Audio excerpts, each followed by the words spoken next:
Okay दोस्तों, welcome to diploma online classes. मैं विपिन कुमार दुबे आपको पढ़ा रहा हूँ basic electrical engineering, general engineering, BMW. इसमें जो है क्लास 17 को आपका चल रहा है, जिसमें ईएमआई इलेक्ट्रोमैग्नेटिक इंडक्शन में क्लास 17 के बारे में आज डिस्कस किया जाएगा। इसमें कुछ इंपॉर्टेंट टॉपिक्स हैं, जैसे Fleming left hand rule, Fleming right hand rule, how to find polarity, self induction, mutual induction. ये सारी चीजें देखिए, ये सेल्फ इंडक्शन और म्यूचुअल इंडक्शन ये दोनों तो आपके सिलेबस में बिल्कुल टॉपिक से मिल जाएगा, क्योंकि इंडक्शन में आपके इन सब चीजों को पढ़ना है। और ये Fleming left hand rule, Fleming right hand rule, ये आपका इलेक्ट्रोमैग्नेटिक इंडक्शन से रिलेटेड है, जो हमने फैराडेज लॉ हमने आपको बताया है। ठीक है, ये सेम मेंशन नहीं है, लेकिन ये चीज उससे डायरेक्टली रिलेटेड है। इसको पढ़ना अत्यंत ही आवश्यक है, क्योंकि अगर ये नहीं पढ़ा गया तो आगे मशीन का कॉन्सेप्ट बिल्कुल समझ में नहीं आएगा। ठीक है, तो ये आपका फ्लेमिंग लेफ्ट हैंड रूल क्या है, फ्लेमिंग राइट हैंड रूल क्या है, एक सिंगल शॉट में इसको समझ लेते हैं।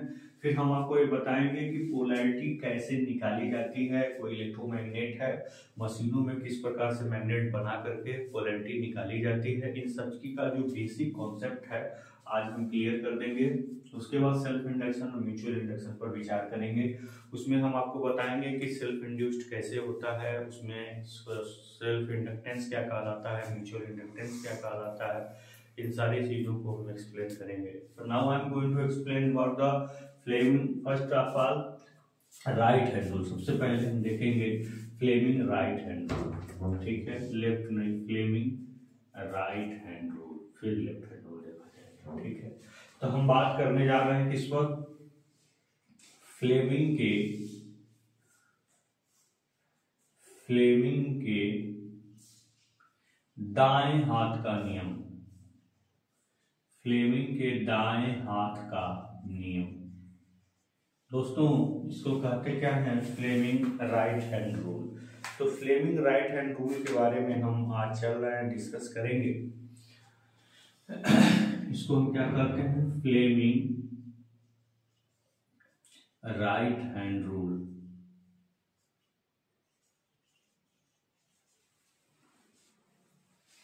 फ्लेमिंग राइट हैंड रूल ये क्या कहता है, क्यों इसका यूज किया जाता है, इसके बारे में हम आपको बताने जा रहे हैं। जैसे मान लीजिए कि ये आपका, ये मान लीजिए एक मैग्नेट N हो गया, एक मैग्नेट S हो गया, और इसके बीच में एक कॉइल हो गई, एक टर्न की कॉइल हो गई।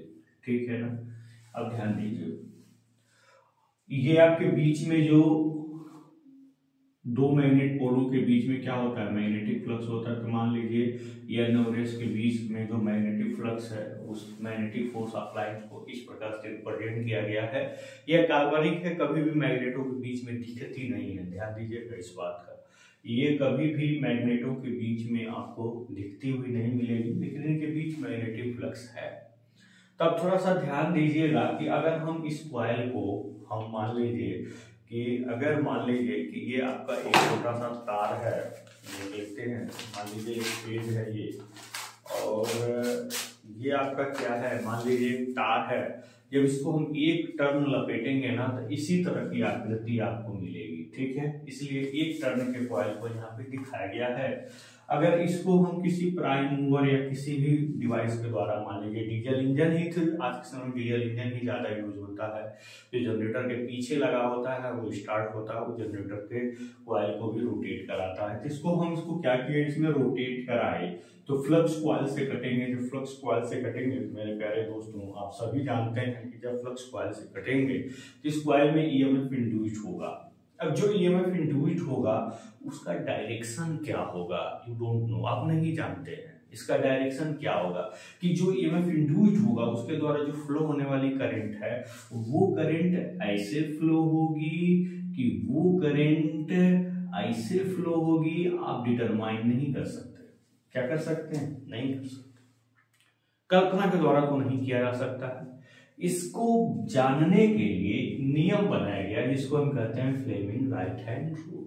ठीक है, यानी कि ये जनरेटर से रिलेटेड ये रूल है कि जनरेटर में जब हम कॉइल को मैग्नेटिक पोलों के बीच रख करके रोटेट कराते हैं तो मैग्नेटिक फ्लक्स कॉइल से कटते हैं, कॉइल में ईएमएफ इंड्यूस्ड हो जाता है, जिसकी वजह से इसमें करंट फ्लो होने लगेगा। अब ये करंट का डायरेक्शन ऐसे होगा कि ऐसे होगा, इस बात को हम फ्लेमिंग राइट हैंड रूल से क्या करते हैं, निर्धारित करते हैं। तो कैसे निर्धारित करते हैं, अगर हम अपने दाएं हाथ की इन तीनों उंगलियों को एक दूसरे के परपेंडिकुलर रख दें, thumb, fourth finger, middle finger एक दूसरे के परपेंडिकुलर रख दें, और इसमें अगर आपकी फोर्थ फिंगर मैग्नेटिक फील्ड के डायरेक्शन में है और अंगूठा कंडक्टर के रोटेशन के दिशा में है, तो जो मिडिल फिंगर है हमेशा करंट के डायरेक्शन को बताएगी। जस्ट लाइक आपके सामने है, मान लीजिए ऐसे घूम रहा है और ये मैग्नेटिक फ्लक्स है, देखिए ध्यान दीजिएगा, ये उंगली मैग्नेटिक फ्लक्स के डायरेक्शन में हो गई और अंगूठा देखिए इसका रोटेशन के डायरेक्शन में हो गया, तो करंट हमेशा ऐसे फ्लो होगी, यानी कि नीचे से उठ के ऐसे आकर के फ्लो होगी। यानी कि फ्लेमिंग का जो राइट हैंड रूल है प्यारे दोस्तों, ये किसके लिए काम में आता है, ये जनरेटर में उत्पन्न ईएमएफ के कारण बहने वाली धारा की दिशा ज्ञात करने के काम में आता है। इस प्रकार से जो करंट का डायरेक्शन हो गया वो ऐसे हो गया, ये बात क्या हो गई, निर्धारित हो गई। ठीक है, तो इसी प्रकार से हम इसको लिख सकते हैं, अगर तीनों उंगलियों को इस प्रकार से रिप्रेजेंट करें, इस प्रकार से हम लिखें, ठीक है, कि अगर आपका मान लीजिए फोर्थ फिंगर, क्या fourth finger, FOURTH, fourth finger मतलब चौथी उंगली, ठीक है, फोर्थ फिंगर मैग्नेटिक फ्लक्स के डायरेक्शन को दिखा रही है, किस डायरेक्शन को, मैग्नेटिक फ्लक्स के डायरेक्शन को रिप्रेजेंट कर रही है। और आपका थंब, थंब का मतलब क्या है, अंगूठा, अगर आपका थंब मान लीजिए रोटेशन के डायरेक्शन को रिप्रेजेंट कर रहा है, किस डायरेक्शन को, रोटेशन के, यानी कि घूर्णन के डायरेक्शन को रिप्रेजेंट कर रहा है, और मैग्नेटिक फ्लक्स फोर्थ फिंगर यानी कि चौथी उंगली, फोर्थ फिंगर का मतलब चौथी उंगली, चौथी उंगली मान लीजिए ये चुंबकीय फ्लक्स के डायरेक्शन में रिप्रेजेंट हो रहा हो, किसके, चुंबकीय फ्लक्स के डायरेक्शन में, ठीक है, चुंबकीय आपका क्या है, अंगूठा।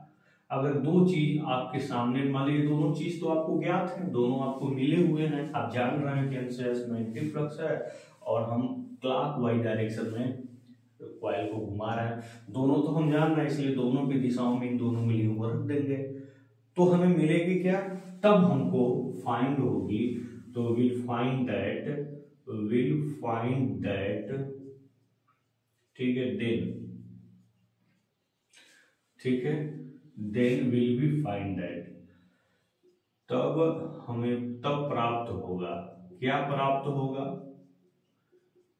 ठीक है, अगर इन दोनों को ऐसा रख दे रहे हैं तो आपकी जो मिडिल फिंगर है, तो मिडिल फिंगर क्या रिप्रेजेंट करेगी, इंड्यूस्ड करंट, क्या रिप्रेजेंट करेगी दोस्तों, इंड्यूस्ड करंट। इसको हम क्या करते हैं, ये आपकी मध्यमा, ठीक है, मध्यमा उंगली किसको रिप्रेजेंट करेगी, इंड्यूस्ड, यानी कि प्रेरित धारा को क्या करेगी, प्रेरित धारा को क्या करेगी, रिप्रेजेंट करेगी। इस प्रकार से ये फ्लेमिंग राइट हैंड रूल का यूज करके आप बहुत आसानी से कॉइल में फ्लो होने वाली करंट के डायरेक्शन को रिप्रेजेंट किया जा सकता है। अगर इसका डिफिनीशन आपको लिखना है तो आप लिख सकते हैं, अगर हम अपने दाएं हाथ के तीनों उंगलियों को, किस किस को, थंब को, मिडिल फिंगर को और मिडिल फिंगर, फोर्थ फिंगर और थंब, तीनों उंगलियों को एक दूसरे के परपेंडिकुलर इस प्रकार खड़ा करें, अंगूठा कॉइल के घूमने की दिशा को प्रदर्शित करे, फोर्थ फिंगर मैग्नेटिक फ्लक्स के डायरेक्शन को प्रदर्शित करे, तो मिडिल फिंगर हमेशा करंट के डायरेक्शन को रिप्रेजेंट करेगी। ठीक है, इसका डेफिनेशन हम लिख देते हैं, और मोटर वाले का इसका जो है इसका डेफिनेशन आप स्वयं लिख लीजिएगा। ठीक है, हम अपने दाएं हाथ के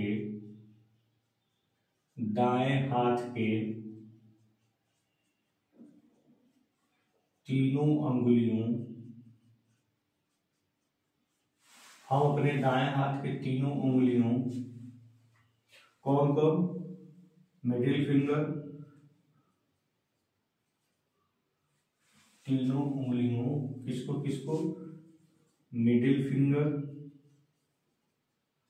ठीक है, fourth finger,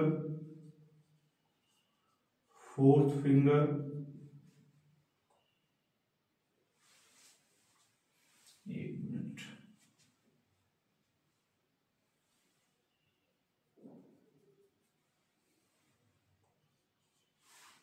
middle finger, fourth finger और थंब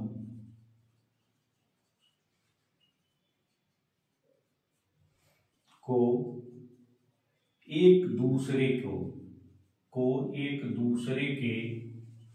परपेंडिकुलर का मतलब क्या होता है, लंबवत, एक दूसरे के परपेंडिकुलर इस प्रकार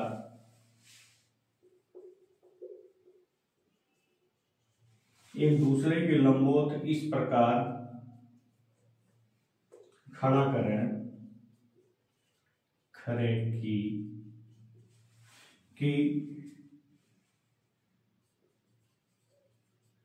फोर्थ फिंगर मैग्नेटिक फ्लक्स के डायरेक्शन को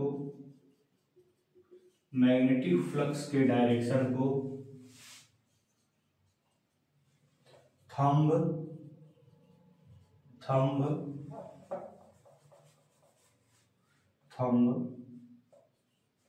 रोटेशन के डायरेक्शन को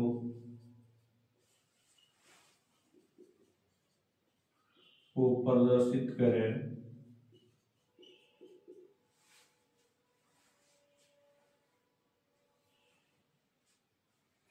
तो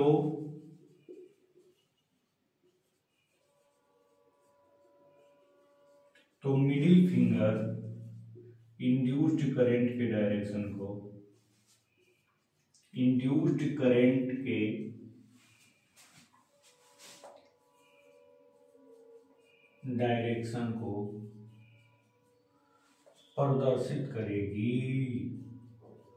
प्रदर्शित करेगी, ठीक है।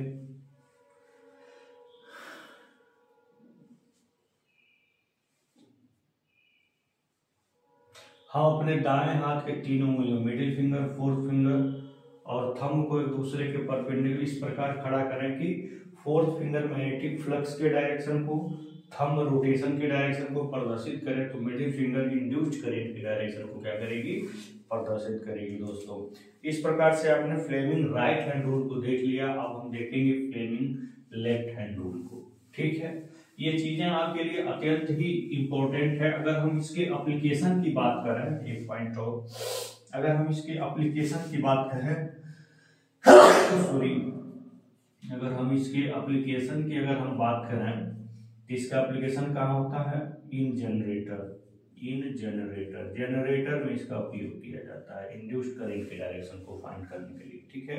अत्यंत ही इंपॉर्टेंट पॉइंट है, आप इसको जरूर ध्यान में रखिएगा, ये आपके लिए बहुत ही बेनिफिशियल है, ठीक है, ऑब्जेक्टिव पॉइंट ऑफ व्यू से भी और आपके एग्जाम और नॉलेज के पॉइंट ऑफ व्यू से भी, ठीक है।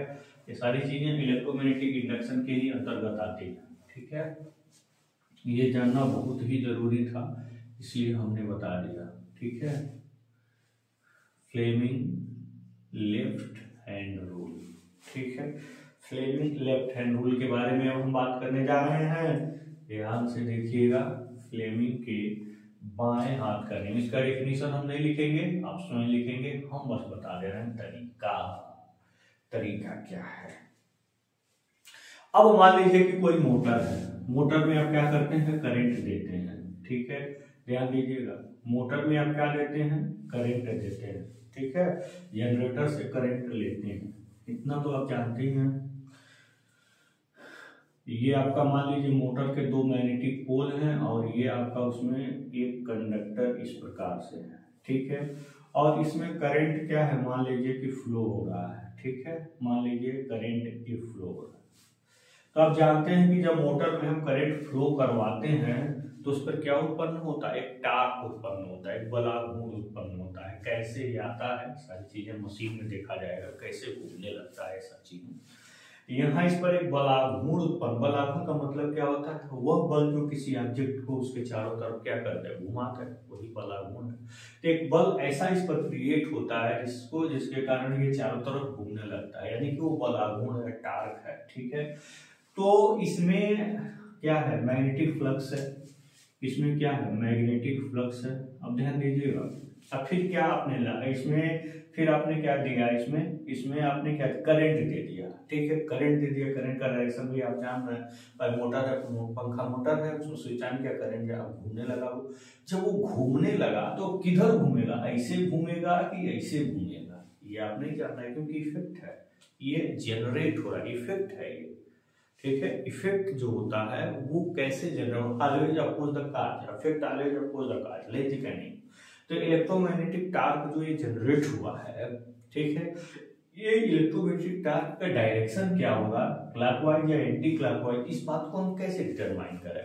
इसके लिए फ्लेमिंग साहब ने लेफ्ट हैंड का नेम दिया, ठीक है, letter A motor in which magnetic coil and magnetic poles has been given, जिसमें ये मैग्नेटिक कॉइल और मैग्नेटिक पोल्स आपके दिए गए हैं, ठीक है। तो ये आपके मोटर है, तो आप कैसे डिटरमाइन करेंगे, तो इसके लिए फ्लेमिंग साहब ने लेफ्ट हैंड रूल दिया था। उन्होंने ये बताया था कि अगर फोर्थ फिंगर को मैग्नेटिक फ्लक्स के डायरेक्शन में रख दिया जाए, मिडिल फिंगर को करंट के डायरेक्शन में रख दिया जाए, तो थंब हमेशा उसके रोटेशन के डायरेक्शन को रिप्रेजेंट करेगा, ठीक है। तो ध्यान दीजिएगा, ये है आपका क्या ध्यान देना है आपको, ध्यान देना हमें नहीं, ये है आपका करंट का डायरेक्शन, ठीक है, ये है, अब ध्यान देना, और ये है आपका मैग्नेटिक फ्लक्स का डायरेक्शन, ठीक है। ये अगर हम करंट के डायरेक्शन को ऐसे देखिए, ऐसे देखिए, तो हो क्या रहा है, यहाँ पे अगर हम देख लें, यहाँ करंट का डायरेक्शन है, यहाँ पे करंट का डायरेक्शन है, ये करंट ऐसे फ्लो हो रहा है, ठीक है, ये करंट ऐसे फ्लो हो रहा है। तो अगर हम करंट के डायरेक्शन में ये मैग्नेटिक फ्लक्स को इसके डायरेक्शन, कुंडली को इसके डायरेक्शन में रख दे रहे हैं ना, तो आप ये क्या देख रहे हैं कि जो आपकी कॉइल है वो इधर से उठ करके नीचे की तरफ, यानी कि इसका जो रोटेशन है यह इस नीचे से उठ करके ऊपर की तरफ ऐसे हो रही है, ठीक है, अंदर की ओर जा रहा है ना मैग्नेटिक, यानी कि ये चीज नीचे जा रही है, ठीक है, यानी कि ये चीज ऊपर उठ रही है, यानी इसका रोटेशन क्या है, ऐसे। तो इस प्रकार मोटर में जो इलेक्ट्रोमैग्नेटिक टार्क जनरेट होता है ना, जो इलेक्ट्रोमैग्नेटिक, वो तो जनरेटर था जिसको हम क्लॉकवाइज घुमा रहे थे, ये टार्क ऑटोमेटिक जनरेट हुआ है। तो कैसे हुआ, एंटी क्लॉकवाइज जनरेट हुआ according to current, this direction of current, इस डायरेक्शन करंट के अनुसार वो इस प्रकार का उसमें क्या होगा, रोटेशन होगा। इस प्रकार उन्होंने क्या बताया, क्या क्या चीजें हमको ज्ञात थी, मैग्नेटिक फ्लक्स ज्ञात था, फिर आपको क्या ज्ञात था, मैग्नेटिक फ्लक्स ज्ञात था, करंट का डायरेक्शन ज्ञात था, इन दोनों को 2 उंगली से रिप्रेजेंट कर दिए। तो अगर यहाँ से लिखें, इफ आपका जो मिडिल फिंगर है दोस्तों, क्या है मिडिल फिंगर, अगर मिडिल फिंगर, ठीक है, मिडिल फिंगर रिप्रेजेंट कर रहा है किसको, मैग्नेटिक फ्लक्स को, किसको रिप्रेजेंट कर रहा है, मैग्नेटिक फ्लक्स को। अगर मिडिल फिंगर मैग्नेटिक फ्लक्स को रिप्रेजेंट कर रहा है, और क्या, अगर मिडिल फिंगर मैग्नेटिक फ्लक्स को रिप्रेजेंट कर रहा है, और क्या, और फिर करंट का डायरेक्शन, जो है, करंट डायरेक्शन किसको सिंपली रिप्रेजेंट कर रही है, अगर आपकी मैग्नेटिक फ्लक्स हमेशा फोर्थ फिंगर रिप्रेजेंट करेगा, ध्यान दीजिएगा, ठीक है।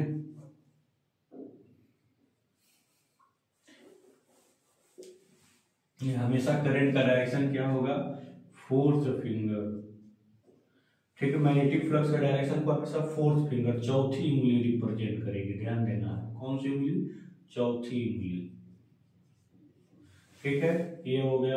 अब फिर अगर मिडिल फिंगर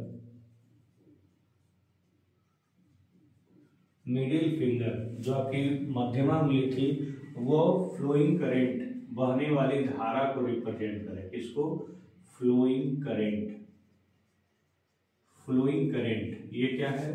चुंबकीय फ्लक्स। ये क्या है? चुंबकीय फ्लक्स। ये क्या है? बहने वाली धारा। बहने वाली धारा। ठीक है। ये क्या है? मध्यमा उंगली। ये क्या है? मध्यमा उंगली। ठीक है। ठीक है। रिप्रेजेंट करें। क्या करें? रिप्रेजेंट करें। आप ऐसे भी स्टार्ट में लिख सकते हैं। ठीक है। रिप्रेजेंट करें तो देन, तब क्या होगा? रिप्रेजेंट करें तो जो आपका थंब होगा ना, थंब, ये क्या रिप्रेजेंट करेगा? टार्क के डायरेक्शन को रिप्रेजेंट करेगा। Direction of torque. टार्क का मतलब क्या होता है? बल आघूर्ण की दिशा। बल आघूर्ण, बल आघूर्ण की दिशा। ठीक है। डायरेक्शन ऑफ टार्क को क्या करेगा? टार्क को रिप्रेजेंट करेगा।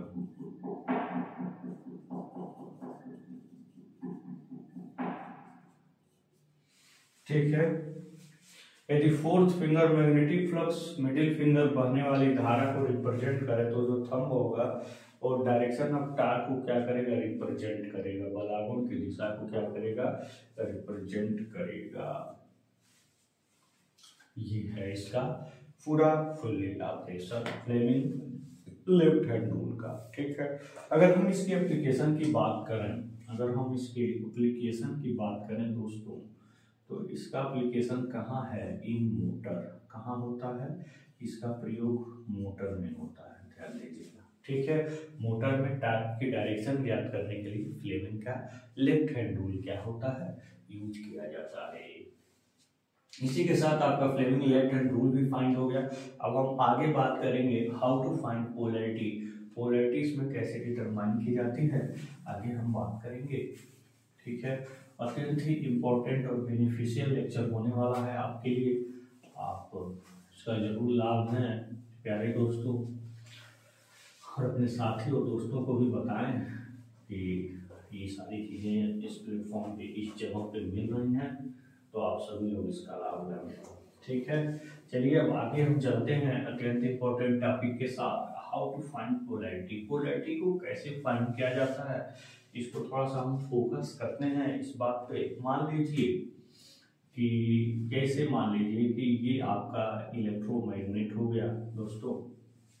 ये आपका मैग्नेट के दो टुकड़े हो गए मान लीजिए, और यहाँ पे आपका ये कॉइल हो गया। ये क्या हो गया? आपका ये कॉइल हो गया मेरे दोस्त। ठीक है। ये आपने सप्लाई मान लिया, ये प्लस ये माइनस। ठीक है। ये करंट ऐसे इसमें क्या होने लगा? फ्लो होने लगा। ये मान लीजिए ऐसे, यहाँ पे मान लीजिए ये ऐसे ही, यहाँ पर भी करंट का डायरेक्शन है।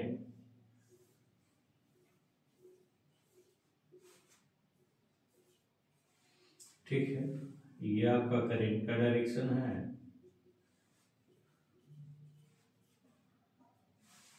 ऐसे आपको मशीनों में ऐसे ही देखने को मिलेगा। ठीक है। मशीनों में जो मैग्नेटिक पोल होते हैं चारों डायरेक्शन में, वो ऐसे ही तार से जुड़ करके पोलैरिटी बनाते हैं।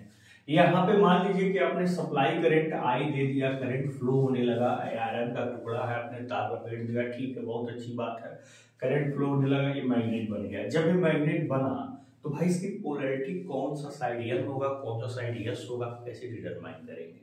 तो इसके लिए आपकी हाउ टू फाइंड पोलैरिटी वाला टॉपिक हम चल रहे हैं।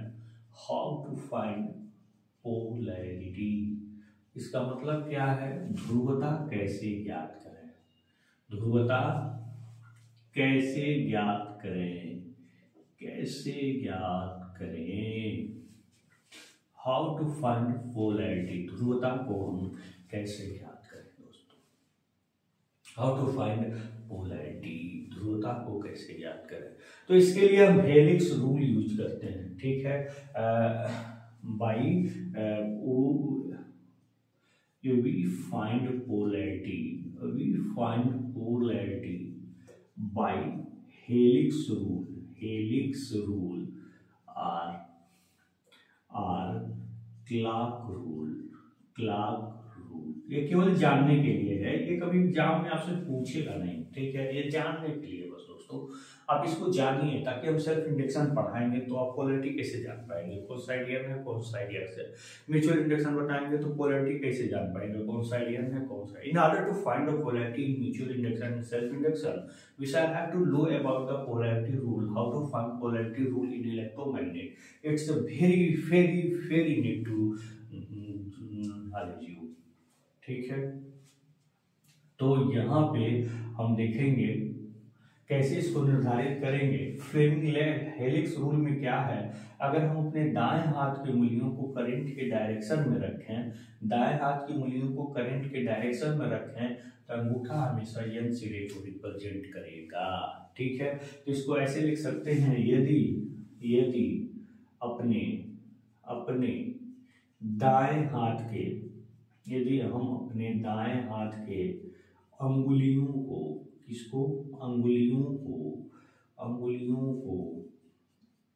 करंट के डायरेक्शन में रखते हैं, करंट के डायरेक्शन में रखते हैं, करंट के डायरेक्शन में, यदि अपने दाएं हाथ के मूल्यों को करंट के डायरेक्शन में रखते हैं, तो अंगूठा मतलब थंब, अंगूठा का मतलब क्या होता है, थंब, सदैव नॉर्थ सिरे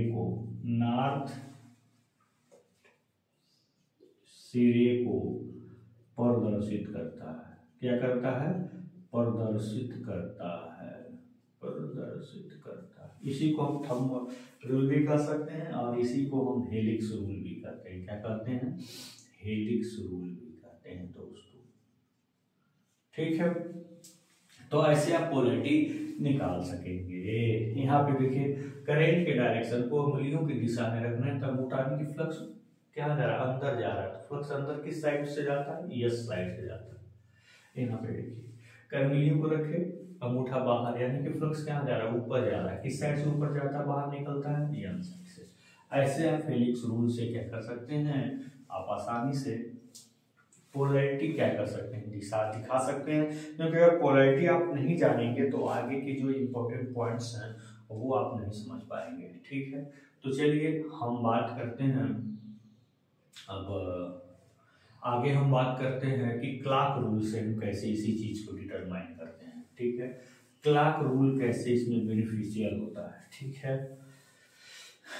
तो क्लार्क रूल में हम क्या करते हैं, क्लार्क रूल में हम क्या करते हैं, क्लार्क रूल में अगर हम एक घड़ी की दिशा में, ठीक है, करंट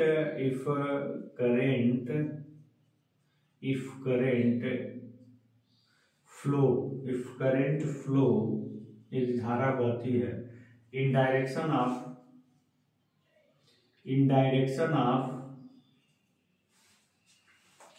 क्लॉकवाइज,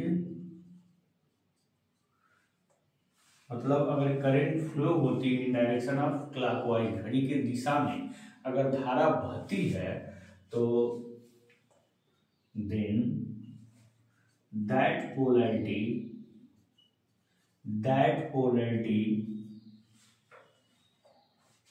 is always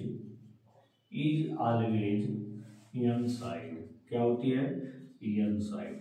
ध्यान दीजिएगा, अगर हम घड़ी को यहाँ पे रख दें, घड़ी को, और जो धारा की दिशा हो वो घड़ी के चलने की दिशा में हो, तो हमेशा क्या होता है, वो साइड यस होता है, रिप्रेजेंट यस साइड। ध्यान देना है, यस साइड, ठीक है। अगर हम घड़ी को रखते हैं और उसमें घड़ी चलती है ऐसे, लेकिन धारा कैसे फ्लो हो रहा है, डायरेक्शन देखें तो इसके विपरीत, तो वो सिरा हमेशा क्या होता है, यन साइड होता है। वो सिरा क्या होता है, हमेशा यन साइड होता है, ठीक है। तो yes side and vice versa. And vice versa. इसका मतलब इसके जस्ट विपरीत, अगर करंट एंटी क्लॉकवाइज फ्लो हो रही है तो वो जो साइड होगी वो यंग साइड को क्या करेगी, रिप्रेजेंट करेगी। तो ये आपका क्लॉक रूल हो गया, ठीक है। पोलैरिटी हमें हेलिक्स रूल और क्लॉक रूल दोनों में से किसी एक का यूज करके हम पोलैरिटी डिटरमाइन कर लेते हैं दोस्तों। अब हम चलते हैं Fleming right hand rule, Fleming left hand rule, how to find polarity. इन तीनों टॉपिक को मिला करके सेल्फ इंडक्शन में घुसेड़ देंगे, ठीक है। तो सेल्फ इंडक्शन में इन तीनों का यूज है, एप्लीकेशन है, इसीलिए हम इन तीनों का अपने बारी बारी से हमने क्या किया है, डिस्कस किया है, ठीक है। तो आप सिलेबस मिलाने लगेंगे तो नहीं मिलेगा, क्योंकि हम ये सब चीजें अगर आपको नहीं बताएं तो आप नहीं समझ पाएंगे, ठीक है। ये तो क्लास 10th की बातें हैं, इसीलिए आपके सिलेबस से शायद हटा दिया हो, क्योंकि क्लास 10th में सारी बातें हैं, ठीक है। क्लास 10th आप पढ़ के आए हैं इसीलिए शायद हटा दिया हो।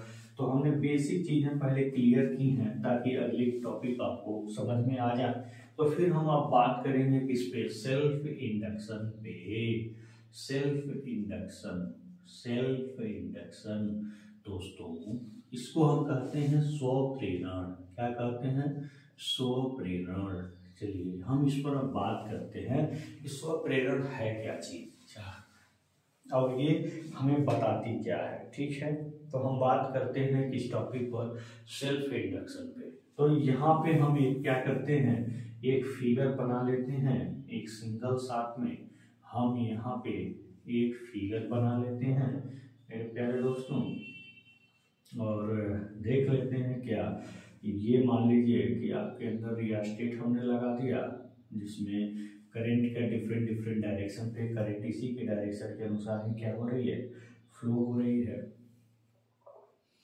और ऐसे करके हमने इसमें डायरेक्शन लगा दिया। फिर यहाँ पे हमने क्या किया, एक कुंजी के लगा दिया और यहाँ पे एक सोर्स लगा दिया, प्लस माइनस। ये आपका क्या है, रियास्टेट हो गया। इस चीज को हमने शायद उल्टा बना दिया है, ये ऐसे होगा और ये होगा आपका करंट का डायरेक्शन, ऐसे होना चाहिए, ठीक है। ये आपका रियास्टेट हो गया, ये आपकी क्या हो गई, बैटरी हो गई, ये आपकी कुंजी के हो गई, ये आपका क्वाइल हो गया। ध्यान देना है आपको इस बात को। आपने इसमें करंट फ्लो करवाया, इस कुंजी को आपने लगा करके क्या किया, करंट फ्लो करवाया। जब करंट फ्लो हो रही है, इसमें करंट बहुत आसानी से इसमें क्या हो रही है दोस्तों, फ्लो हो रही है। ऐसे करंट क्या हो रही है, सामने की तरफ नीचे की तरफ क्या हो रही है, फ्लो हो रही है। जब फ्लो हो रही है ये सिरा एन बन गया, ये सिरा आपका एस बन गया। पोलैरिटी रूल जाने तो निर्धारित कर लिए, नहीं जाने होते तो नहीं कर पाते, ठीक है। तो यहाँ पे अब हो क्या रहा है, अब हमने क्या किया, ऑटोमेटिक रियास्टेट से हमने इस सर्किट में रेसिस्टेंस की वैल्यू बढ़ा दिया तो करंट घट जाएगी। अगर रेसिस्टेंस को कम कर दिया, तो करंट की वैल्यू बढ़ जाएगी। यानी कि हुआ क्या कि अगर रियास्टेट के थ्रू इसमें करंट में चेंजिंग कर दिया जाए, करंट में परिवर्तन कर दिया जाए, परिवर्तन का मतलब या तो करंट की वैल्यू बढ़ा दिया जाए या तो करंट की वैल्यू घटा दिया जाए, ऑटोमेटिक इन द इंस्टेंट, एक पर्टिकुलर टाइम के अंदर ऐसा काम कर दिया जाए। तो जाहिर सी बात है कि जब आपके करंट इसमें चेंज होगी, इससे बनने वाला जो इसमें फ्लक्स है वो भी इस कॉइल से चेंज हो जाएगा।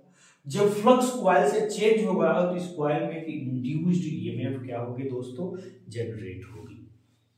क्या जनरेट होगी, इंड्यूस्ड ईएमएफ जनरेट होगी। वो हमेशा उसी काज का विरोध करेगी जिससे वो उत्पन्न हो रही है। अगर ये धारा बढ़ रही है तो ये इसके विपरीत होकर के उस धारा को कम कर देगी। अगर यहां से धारा घट रही है तो इसमें इंड्यूस्ड ईएमएफ के द्वारा जो धारा है वो इसके दिशा में जुड़ करके इसके करंट की वैल्यू को बढ़ा देगी। इसका मतलब क्या है कि जो ईएमएफ इंड्यूस्ड होता है वो हमेशा सप्लाई करंट को बैलेंस करता है। अगर सप्लाई करंट की वैल्यू बढ़ रही है तो उसको घटाकर, यदि सप्लाई करंट की वैल्यू घट रही है तो उसको बढ़ाकर करंट के निश्चित मान को सर्किट के अंदर क्या करती है, मेंटेन करती है। आप ऐसे कह सकते हैं इसमें उत्पन्न होने वाला जो ईएमएफ है वो हमेशा चेंज ऑफ फ्लक्स या चेंज ऑफ करंट का क्या करता है, विरोध करता है। इस प्रकार हम कहते हैं कि इंडक्टर यानी कि कॉइल के अंदर एक प्रॉपर्टी होती है जिस प्रॉपर्टी के द्वारा वो हमेशा करंट के चेंज का विरोध करता है, और इसके इसी प्रॉपर्टी को हम दोस्तों क्या कहते हैं, इंडक्टेंस कहते हैं। ठीक है, तो चलिए इसी बात को हम जरा मैथमेटिकली लिख लेते हैं कि मान लीजिए कि इसमें हमने आई करंट फ्लो किया, तो आई करंट किस पे रिप्रेजेंट करेगी, n इंटू फाइव पे।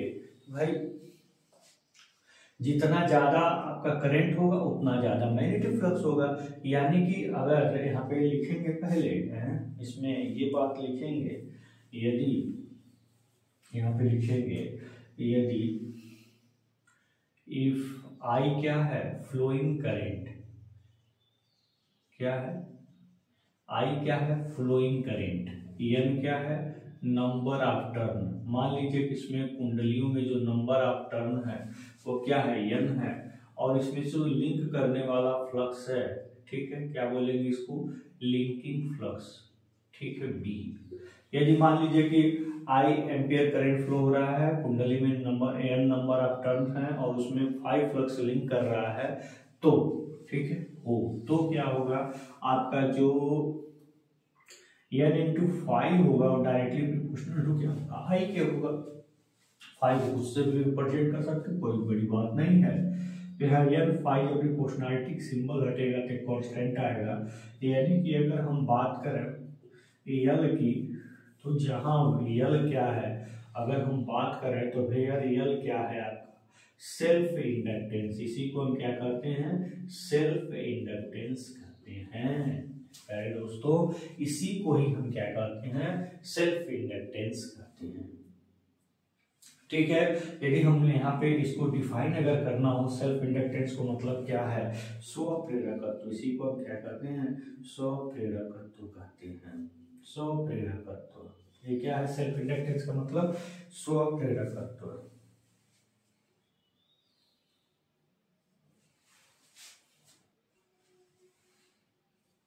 इसी को सेल्फ इंडक्टेंस को क्या कहते हैं, स्वप्रेरकत्व। तो रियली क्या है, सेल्फ इंडक्टेंस है, इसी को हम क्या कहते हैं, स्वप्रेरकत्व कहते हैं। तो अगर यहाँ से I इज इक्वल टू क्या है, यदि I is equal to 1 ampere है, यदि I is equal to 1 ampere है तो L इज इक्वल टू क्या होगा, N5 होगा, L इज इक्वल टू क्या है, N5 होगा। ठीक है, तो हम इसको लिख सकते हैं कि यदि सर्किट में 1 एम्पियर की करंट फ्लो हो रही हो, यदि सर्किट में 1 एम्पियर की करंट फ्लो हो रही हो, तो उससे लिंक होने वाला, तो कॉइल से लिंक होने वाला फ्लक्स ही क्या कहलाएगा, सेल्फ इंडक्टेंस कहलाएगा। ठीक है, क्या कहलाएगा, सेल्फ इंडक्टेंस कहलाएगा। चलिए इसी बात को हम लिख सकते हैं, यदि कॉइल में 1 एम्पियर का करंट, 1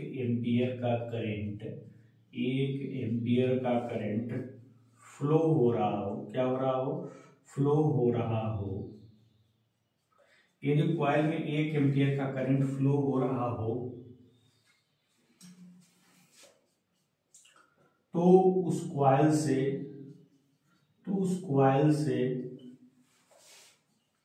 लिंक होने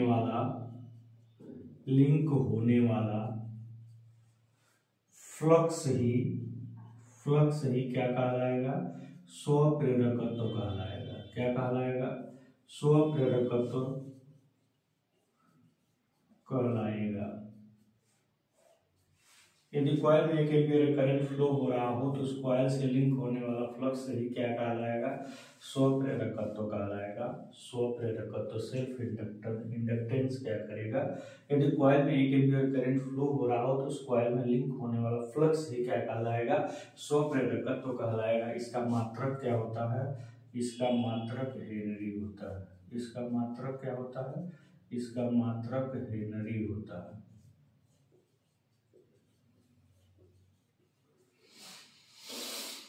इसका मात्रक क्या होता है, हेनरी होता है। ठीक है, ये चीज आपको यहीं से क्या हो गई, क्लियर हो गए। एल इक्वल टू क्या हो रहा है, N5 कब, जब आई क्या हो रहा है, 1 एम्पियर के बराबर हो रहा है। ठीक है, तो हम इसको हटाते हैं, फिर आगे की बात है। अब मान लीजिए कि फ्लक्स भाई 1 एम्पियर करंट फ्लो करवा रहे हैं, इसको चेंज कर रहे हैं तो इसमें ईएमएफ इंड्यूस्ड हो रहा है। अब जो ईएमएफ इंड्यूस्ड हो रहा है उसको हम कैसे डिटरमाइन करेंगे, उसको हम कैसे फाइंड करेंगे। ठीक है, तो हम लिखेंगे क्या, इंड्यूस्ड ईएमएफ का determination of induced EMF in the coil due to change of flux के चेंज होने की वजह से। चेंज कैसे हो रहा है, हम रिएक्टेंट के थ्रू रेजिस्टेंस की वैल्यू को बढ़ा या घटा रहे हैं तो करंट इसमें चेंज हो रहा है, करंट चेंज हो रहा है तो इससे उत्पन्न हो रहा है फ्लक्स भी चेंज हो रहा है, फ्लक्स चेंज हो रहा है तो कॉइल में ईएमएफ इंड्यूस्ड हो रहा है। और जो ईएमएफ इंड्यूस्ड हो रहा है उसका व्यंजक, उसका फार्मूला क्या होगा, उसको हम चल रहे दोस्तों डिटरमाइन करेंगे। और फिर वहां से भी हम सेल्फ इंडक्टेंस का एक फार्मूला आपके सामने, एक डिफिनीशन आपके सामने रिप्रेजेंट करेंगे। ठीक है, कौन सा टर्म क्या है उसको पहले आप समझ लेंगे। सारी चीजें आपको पीडीएफ में लिखाई मिल जाएंगे, इसलिए आपको लिखने का बहुत ज्यादा टेंशन नहीं लेना है। ठीक है, तो अब हम बात करने जा रहे हैं क्या, induced EMF in the coil due to change of flux. ठीक है, क्या हम बात करने जा रहे हैं, induced EMF in the coil due to change of flux. यहाँ पे लिखेंगे फ्लक्स परिवर्तन के कारण, फ्लक्स परिवर्तन के कारण किसके कारण, फ्लक्स परिवर्तन के कॉइल के कारण कॉइल में उत्पन्न होने वाला प्रेरित विद्युत वाहक बल, कॉइल में उत्पन्न होने वाला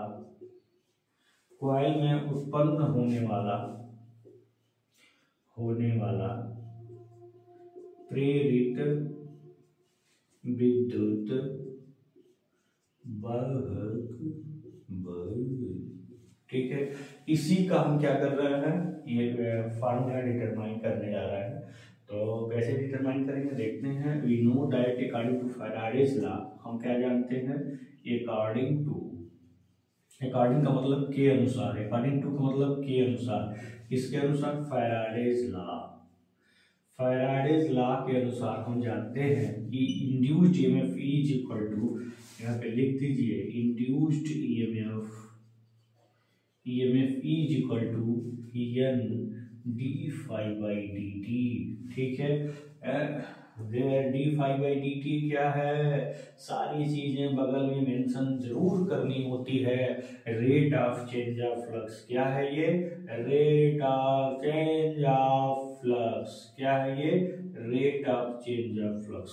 ठीक है, तो यहां से अगर हम चाहें तो is equal to minus five को उधर भेज दें तो D N five upon D T हो जाएगा। एन फाइव की जगह यहाँ पे हम चाहें तो एल इंटू आई ले आते हैं, डी टी हो जाएगा। एल को हम चाहें बाहर कर दें, D I by D T हो जाएगा। तो ये है आपका, अगर यहाँ से हम देखें तो ये जो ईएमएफ इसमें इंड्यूस्ड होगा ना, वही इसका क्या है, उसका ये क्या है, व्यंजक है, minus L D five D I बटे डी टी। ठीक है, अगर हम in the form of self inductance, अगर हम सेल्फ इंडक्टेंस के फॉर्म में इसको देखें, ठीक है, मतलब हम 100 प्रेरकत्व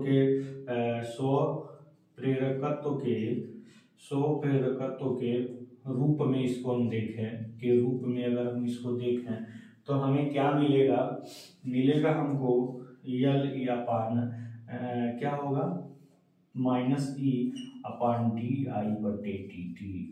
ठीक है, अगर हम यदि D I by D T को 1 एम्पियर कर दें, ठीक है, 1 एम्पियर पर सेकेंड का रेट कर दें, तो यहाँ पे जो यल होगा वो क्या होगा, माइनस ई होगा। ठीक है, यानी कि हुआ क्या, ठीक है, यदि हुआ तब इसका मतलब हुआ क्या, यदि कॉइल में चेंज होने वाला करंट 1 एम्पियर पर सेकेंड हो तो उसमें इंड्यूस्ड ईएमएफ ही क्या कहलाएगा, सेल्फ इंडक्टेंस कहलाएगा। यानी कि इसके अनुसार अगर आपको डिफाइन करना हो, आप इसको चाहे तो नोट कर सकते हैं, फिलहाल के लिए नोट तो आपको मिलेंगे ही।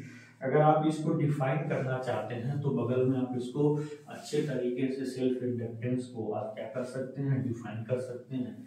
कैसे, चलिए देख लेते हैं। ठीक है, कैसे आप इसको डिफाइन कर सकते हैं, इस बात को यहाँ हम रिप्रेजेंट करने जा रहे हैं। आप इसको देख सकते हैं। ठीक है, यदि यहाँ लिखेंगे यदि कॉइल में चेंज होने वाला फ्लक्स, चेंज होने वाला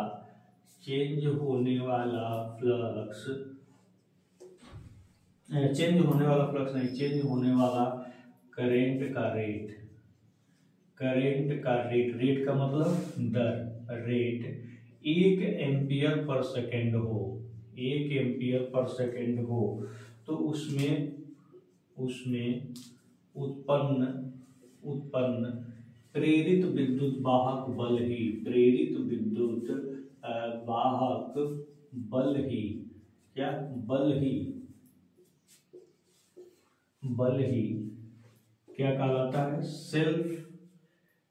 सेल्फ इंडक्टेंस कहलाता है। क्या कहलाता है, सेल्फ इंडक्टेंस कहलाता है। ठीक है, सेल्फ इंडक्टेंस क्या कहलाता है, क्या करता है, कहलाता है।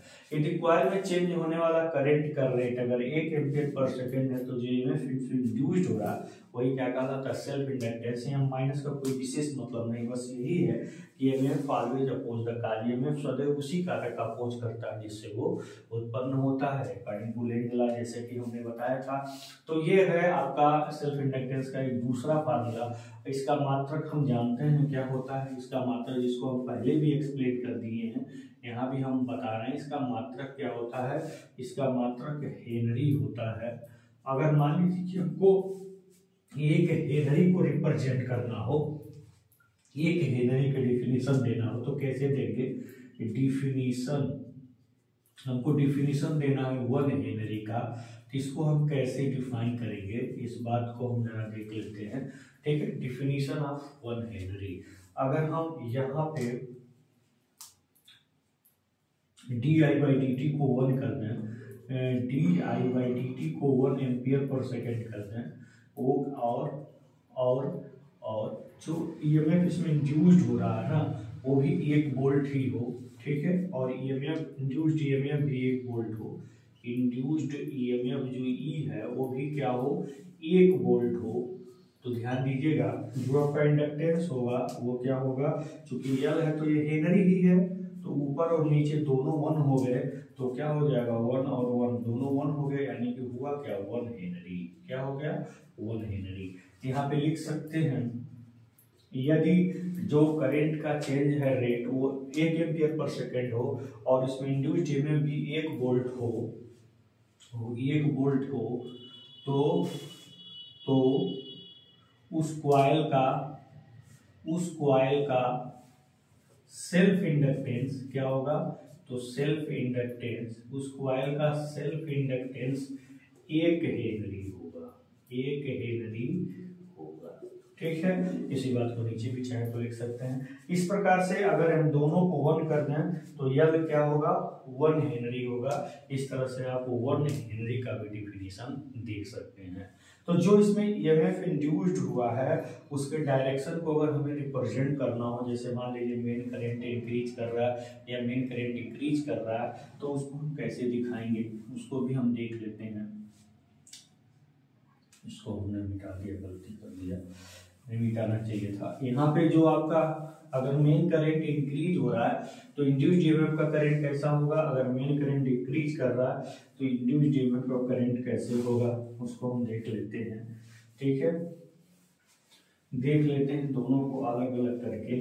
ठीक है, डायरेक्शन ऑफ इंड्यूस्ड करंट क्या है, direction of induced current when main current increases।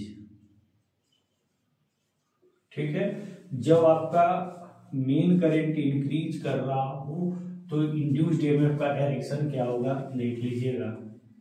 ये मान लीजिए आपके सामने यही क्या है, कॉइल है, ठीक है।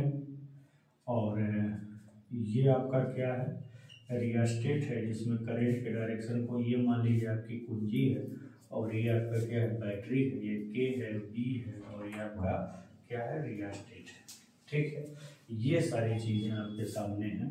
ठीक है, करंट इसमें क्या हो रही है, फ्लो हो रही है। अगर मेन करंट इंक्रीज हो रही है ना, तो ये आपका मान लीजिए इसमें ऐसे करंट फ्लो हो रहा है, तो जब मेन करंट इंक्रीज हो रही है ना, तो क्या होगा, इंड्यूस्ड ईएमएफ का डायरेक्शन क्या होगा, जस्ट इसके विपरीत होगा, इंड्यूस्ड ईएमएफ। क्यों, क्योंकि जब बढ़ रहा है तो उसको घटाने के लिए डायरेक्शन ऑटोमेटिक इसके क्या होगा, अपोजिट हो जाएगा।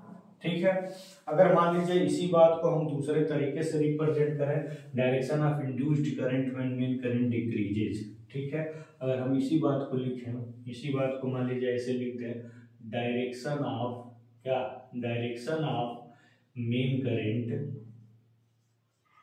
Direction of main current when direction of main current, direction of induced current, direction of induced current when main current decreases.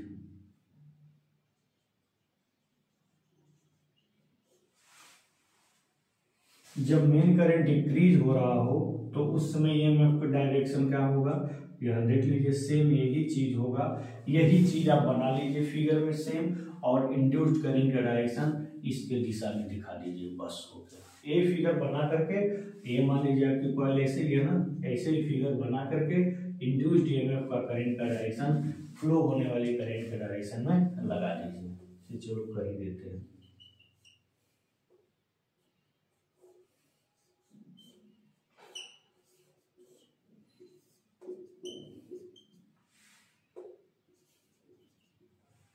ठीक है, करंट ऐसे फ्लो हो रही है, तो इंड्यूस्ड ईएमएफ का जो डायरेक्शन होगा इसी के दिशा में हो जाएगा। ठीक है, तो इस प्रकार से दोनों डायरेक्शन हो गए। दोस्तों, अगले वीडियो में हम म्यूचुअल इंडक्शन की बात करेंगे। ठीक है, इसमें बस इतना ही, धन्यवाद।